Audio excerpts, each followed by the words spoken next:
Let me ask you something. If someone stole your iPhone right now, could they get into your photos, your messages, or even take over your iCloud account? Apple has a reputation for being a security and privacy conscious tech brand. But here's the thing. Apple gives you that protection in layers, and in security, the end user is the weakest link. That means you. And most people have the base level of security features turned on because of convenience or because they didn't even know that the feature existed in the first place. And with the release of the iPhone 17, a lot of people are probably upgrading right now, which means it's a perfect time to review your security settings.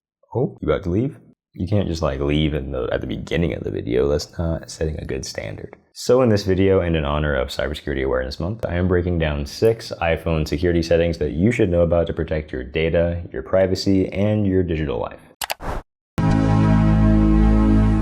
Number 1 is using a strong passcode. Like many parts of cybersecurity, it all starts with using a strong password. Most people use the default 4-digit PIN on their iPhones, and it's not the most ideal. Using a 4-digit PIN only provides 10,000 possible permutations, which sounds like a lot to humans, but for algorithms used for brute forcing passwords, it can take less than an hour to break a 4-digit PIN.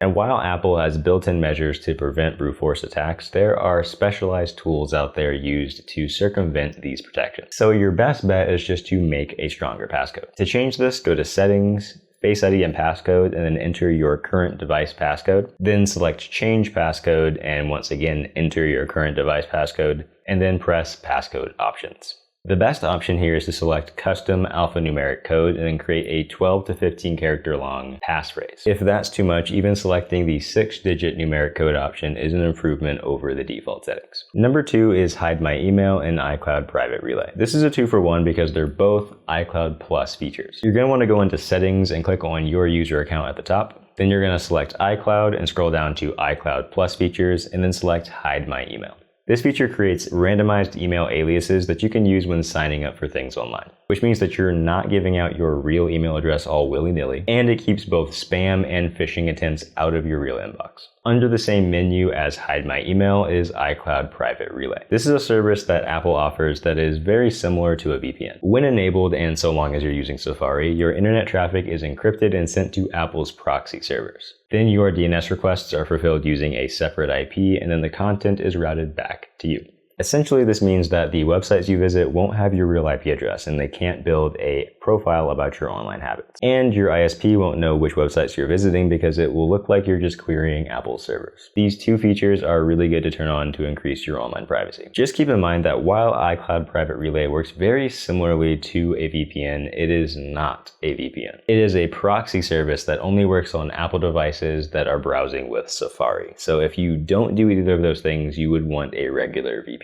Number 3 is restricted wired accessories. If you're a frequent flyer or traveler, you may have tried to top up your iPhone's battery using a public charging station. It happens to the best of us. But that trusting nature is what might get you in trouble. Juice jacking, yes, that is the real name. Juice jacking has become an increasingly common phenomenon where attackers will load malware onto public USB charging stations in order to access data on the devices that are being charged. Of course, unbeknownst to the user who is just blissfully charging the device. On iOS and iPadOS 26, Apple has added this feature under Settings, Privacy and Security, and Wired Accessories.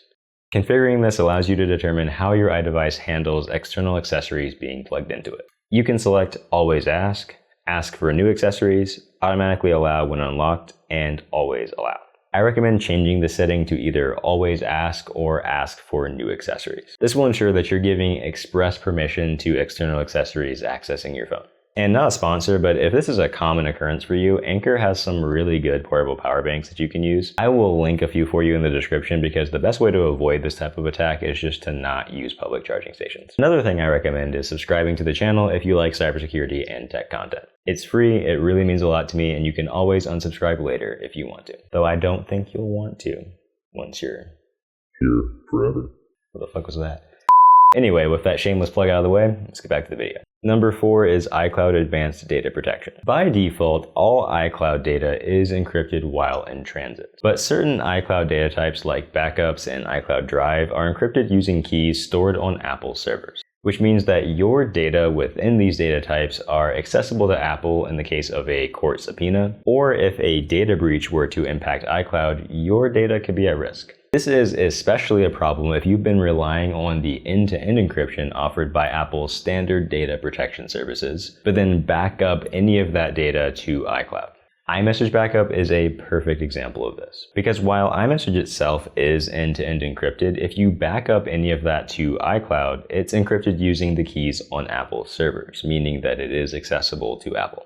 iCloud Advanced Data Protection gives you end-to-end encryption for 10 additional iCloud data types, including backups, notes, photos, and messages, so that no one, not even Apple, can access your information. To enable it, go to Settings and click your account name at the top, select iCloud, and then scroll down to Advanced Data Protection. All devices logged into your Apple account must be updated to a supported OS version in order to enable this feature. So that is at least iOS 16.2 and macOS 13.1. And note that this also includes any Windows devices that are logged in with iCloud. So ensure that you update all your devices or remove any devices that you don't use anymore. Before you enable this feature, I have a word of caution. If you enable this feature, remember that Apple no longer has the keys to decrypt your iCloud account information. That means that if somehow you lost access to your account, only you have the ability to restore your iCloud data. So I highly recommend that you set up a recovery key and/or a recovery contact before you enable iCloud Advanced Data Protection. In fact, Apple even requires you to have at least one of these options turned on before you enable this feature. Honestly, I think this is one of those features that should be enabled by default, but by turning it on, you're ensuring that your data is protected even if iCloud suffers a breach. Number 5 is stolen device protection. So earlier we talked about having a secure passcode, but passcodes have flaws. So what happens if a thief somehow knows or bypasses your iPhone's passcode? That's where stolen device protection comes in. If someone steals your iPhone and knows or somehow figures out your iPhone's passcode, this feature will prevent them from doing things like changing your Apple account password, disabling Find My, or resetting your phone without using Touch ID or Face ID first. It also introduces a 1-hour security delay for sensitive actions like changing your account password to ensure that you have time to mark your device stolen and ensure that your Apple account is secure. You can turn this on by going to Settings, Face ID and Passcode, and then enter your current device passcode, and then scroll down to Stolen Device Protection. By default, security delay is only enabled for when you're outside of familiar locations like home or office, but you can reconfigure it to be required whenever you change security settings regardless of your location. Either way, enabling this is another step in the right direction for protecting your account from unauthorized changes. Number 6 is lockdown mode. Now this last one is the nuclear option for securing your iPhone and is intended for people who are of high risk for personal and targeted cybersecurity attack because of who they are or what they do. Think journalists, activists, executives, or just highly cautious cybersecurity professionals. And in this day and age, I think it's important to know that this is an option. Apple calls it lockdown mode, and it blocks all unknown connections, message attachments and links, and advanced exploits commonly used by spyware. It also includes a few other security features like automatically removing location data from photos and automatically blocking incoming FaceTime calls unless you had previously contacted that person within the last 30 days. To enable it, go to Settings, Privacy and Security, and scroll down to Lockdown Mode. I've also included a link to Apple's support page in the description in case you want to check out everything that lockdown mode enables. It's extreme, but in this day and age, it's worth knowing that it's available, especially if you travel internationally or handle highly sensitive data. And with that, hopefully you learned something about at least one of these security and privacy features. And in honor of Cybersecurity Awareness Month, I hope you took a second to at least reflect on what you're doing to protect your data and online privacy. Because protecting your information in a digital world starts with you. If you like this video, be sure to give it a like and subscribe for more content coming soon. Thank you so much for watching this video. It really means a lot to me. And until next time, stay cybersecure.